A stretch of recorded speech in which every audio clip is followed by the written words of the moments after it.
Bună tuturor! Veți vizualiza rubrica Poezia care te face să simți. Însă noi nu vrem doar să recităm o poezie, dorim să vă invităm să o simțiți cu adevărat. Pentru că uneori din grabă uităm cât de important este să ne oprim, să ascultăm și să ne întoarcem la lucrurile care contează cu adevărat. Iar poezia lui Dumitru Matkovski exact asta face. Te oprește pentru o clipă și te face să te gândești la cine ești, de unde vii și ce înseamnă de fapt acasă. Am ales astăzi o poezie despre mamă, dar și ceea ce simbolizează ea, iubirea, originea și locul unde începe totul. Și poate, fără să ne dăm seama, este și despre fiecare dintre noi, despre dor, despre rădăcini și despre legătura noastră invizibilă pe care o purtăm mereu în suflet, melancolia.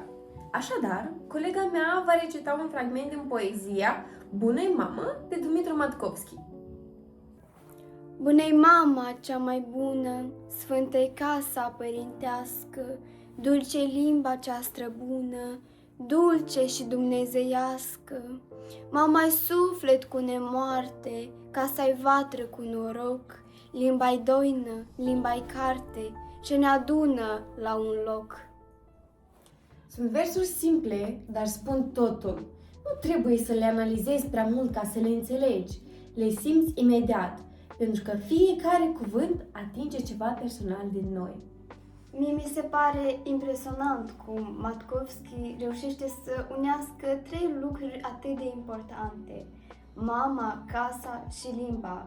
Poetul afirmă că acestea sunt temelia noastră, ceea ce ne definește și ne unește. Exact! Ca și dragostea pentru mamă este prima lecție de iubire pe care o primim. Iar, ca și limba, sunt cele care ne păstrează identitatea, oriunde am merge. Și din această cauză, aceste versuri rămân cu tine, pentru că nu sunt doar frumoase, dar sunt și adevărate. Iar adevărul, chiar dacă este spus simplu, are cea mai mare putere. Poezia aceasta te face să înțelegi că, uneori, cele mai importante lucruri nu sunt cele complicate, și cele pe care le avem deja, dar nu le observăm mereu. Asta este forța poeziei lui Matkovski. Nu impresionează prin grandios, dar prin sinceritate. Și tocmai de aceea nu o uiți. Pentru că nu o citești doar o dată, dar o porți cu tine mereu. Fiecare dintre noi ar trebui, din când în când, să ne oprim și să ne amintim de unde am plecat, pentru că acolo începe totul.